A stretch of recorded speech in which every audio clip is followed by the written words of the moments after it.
Welcome to Stories at Night. Please like and subscribe if you end up liking the story. Let's begin. The tea in Alara's cup was still warm, much like the life she had woken up into 6 months ago. When she first opened her eyes in this world, she had been gripped by a cold, clinical panic. She recognized the mahogany furniture and the scent of expensive sandalwood immediately. She was inside the hit novel. The Frozen Duke of Viridia.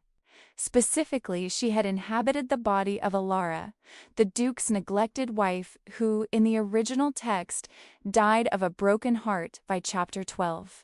The world of the Frozen Duke of Viridia was steeped in the lush, rigid elegance of an era reminiscent of the late Regency moving into the Victorian age, a time of gaslight, heavy velvet, and stifling social etiquette.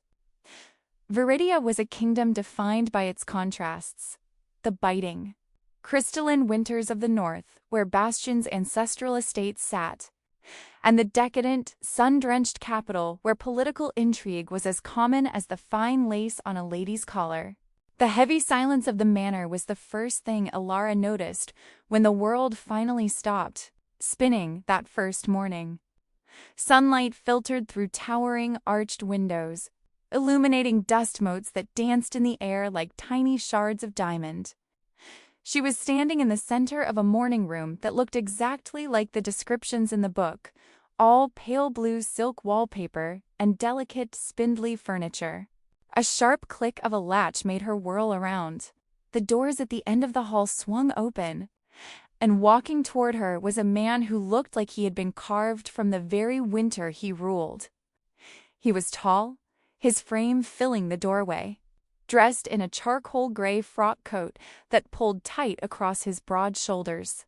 His dark hair was swept back, and his eyes, the Arctic depths the novel had obsessed over, were fixed on her with an intensity that made her knees tremble.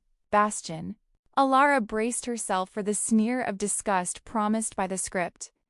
Instead, Bastian stopped 3 paces away, his chest rising and falling in a ragged, uneven rhythm. "Alara?" he whispered. The way he said her name wasn't cold. It was a question, a plea, and a prayer. He stepped closer, reaching out with gloved fingers that trembled violently. He didn't speak.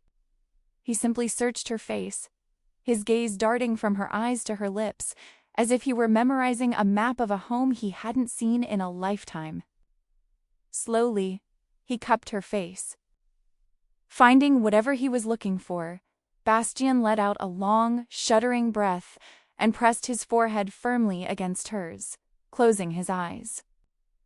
For a long, silent minute, they just stood there, their breaths mingling. When he finally pulled back, his eyes were wet. "I have missed you," he said, his voice heavy. "More than the sun. Do not leave me again. Please." But as the weeks turned into months, Alara found herself living a story that continued to defy the ink on the pages. The Duke wasn't frozen. In the novel, Bastian was the king of ice. For the first 3 years of their marriage, he had lived in a separate wing of the castle, accessible only by a long, drafty corridor. He had famously told his wife, "Do not mistake my silence for tolerance. Stay in your quarters and I shall stay in mine." The door to his suite had remained locked, a physical manifestation of his disdain. The reality was startlingly different. The very first night, Alara had wandered toward the guest rooms, assuming the separation was in effect. She hadn't even reached the door before Bastian caught her by the waist. "Where are you going?" he asked, his voice low and vibrating with a strange, frantic energy. "To my room?" she stammered. Without a word, he lifted her into his arms. He didn't take her to the guest wing. He carried her straight into the heart of the master suite, his territory. As she lay on the silken sheets, she watched in bewilderment as he began moving his personal belongings from his private dressing room into the shared space. He didn't just stay. He pulled her against his chest, his heart drumming a frantic rhythm against her back, refusing to let even a breath of air come between them. In the novel, whenever the original Alara reached for his hand in public, Bastian would recoil. To Alara's confusion, Bastian now seemed to have no sense of personal space. While he went over the duchy's ledgers, he insisted she sit in the armchair beside him, or better yet, on the arm of his own chair. As he debated grain taxes with a clerk, his left hand was a constant, restless presence on her. He would absent-mindedly stroke the nape of her neck, his thumb tracing the shell of her ear as if checking to ensure she was still there. Every time he passed her in the hallway, his head would bow instinctively, his lips grazing her temple in a silent greeting. One evening, Alara had fallen asleep at the small mahogany desk in the library, her cheek pressed against a ledger. She woke to the sensation of weightless suspension. Bastian was carrying her, her head tucked into the crook of his neck. Instead of placing her in bed and leaving, he sat on the edge of the mattress, keeping her in his lap. He reached for a tin of rose-scented salve on the nightstand and, with agonizing slowness, massaged the cream into her cramped fingers. "You are so beautiful, Alara," he whispered, his voice a ragged breath against her forehead. He took her hand, kissing each of her knuckles with a reverence that made her skin tingle. "Even your fingers. I could look at them forever. I love you so much. I love you more than I have the words to say." He then spent the next hour simply brushing her hair with a silver-backed comb until she fell back into a deep, dreamless sleep. Even the weather couldn't keep them apart. When a sudden summer storm trapped Alara in a pavilion, Bastian appeared through the rain on horseback. He dismounted and immediately stripped off his heavy leather riding jacket, wrapping it around her shoulders. "I shouldn't have let you walk this far alone," he said, his voice strained. He knelt before her, oblivious to the mud ruining his expensive breeches, and began to briskly rub her cold hands between his own. He leaned into her touch as she reached for his wet hair.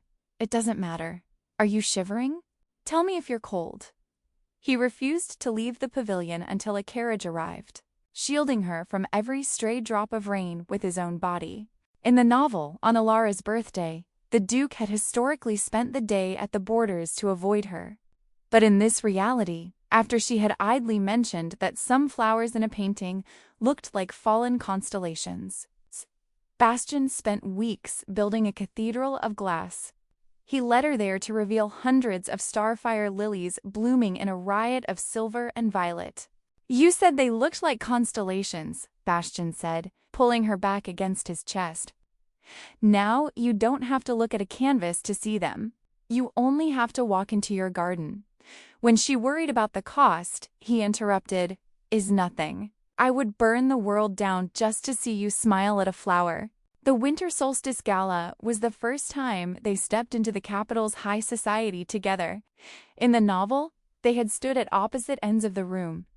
Here, Bastian kept her hand tucked firmly into his arm. As they descended the staircase, he whispered private jokes to her, ignoring the shocked whispers of the court. He introduced her, something he had famously avoided in the book. "Marquis Vane, I don't believe you've had the honor. Allow me to introduce my wife, the Duchess Alara." He said the words with a slow, deliberate pride. Throughout the evening, he repeated it to everyone they met. At one point, he pulled her flush against his side, his arm around her waist. He leaned down, his lips brushing her ear. "Are you tired, Alara? Do you want to go home? I don't care for this crowd if it wearies you." "You've said my wife at least 20 times, she whispered back. "I spent years unable to say it," he murmured. "I want every person in this room to know exactly who you are to me." Despite the love, suspicion began to hum in Alara's mind. Bastian often spoke to her as if she were missing, noting how empty the house felt without her voice. But the realization that she was falling in love with him kept interrupting her suspicions. He continued his campaign of adoration, replacing all the household linens with silk and creating a library wing filled with her favorite rare books. One night, they shared their first intimate night together. Bastian moved with a reverence that felt like a prayer, his hands trembling as he whispered, "My Alara, you're finally here." You're finally mine again." Afterward, he tucked her head under his chin, and they fell asleep in each other's arms. But as her body rested, the curtain of the transmigrator's memories tore away. She saw herself, the real Alara, being pushed into a dark corner of her mind 3 years ago by an oily, cold intruder. She watched, trapped, as this stranger insulted Bastian and called him a character. She saw the light die in Bastian's eyes as he turned to ice to protect himself from the monster wearing his wife's face. She realized the original story was a delusion the intruder had brought with her. 6 months ago, the intruder's soul had simply burned out, and the real Alara had finally broken through. Alara bolted upright in bed, gasping. Bastian was awake in an instant, reaching for her. "Bastian," she sobbed, throwing her arms around his neck. "It's me. It's really me. I'm back. I'm finally back." Bastian froze for a heartbeat, his breath hitching. He didn't ask for an explanation. He heard the specific melodic lilt in her voice that had been missing for 2 agonizing years. He crushed her against him, burying his face in her neck. "I know," he whispered, his voice breaking. "I've been waiting for you, Alara. I never stopped waiting for you." I hope you enjoyed this journey into the world of Viridia. I'd love to hear from you. What was your favorite moment between Alara and Bastian? Was it the starfire lilies? Or the reveal at the very end? Let me know in the comments below, and don't forget to subscribe for more stories like this. See you in the next one. Bye!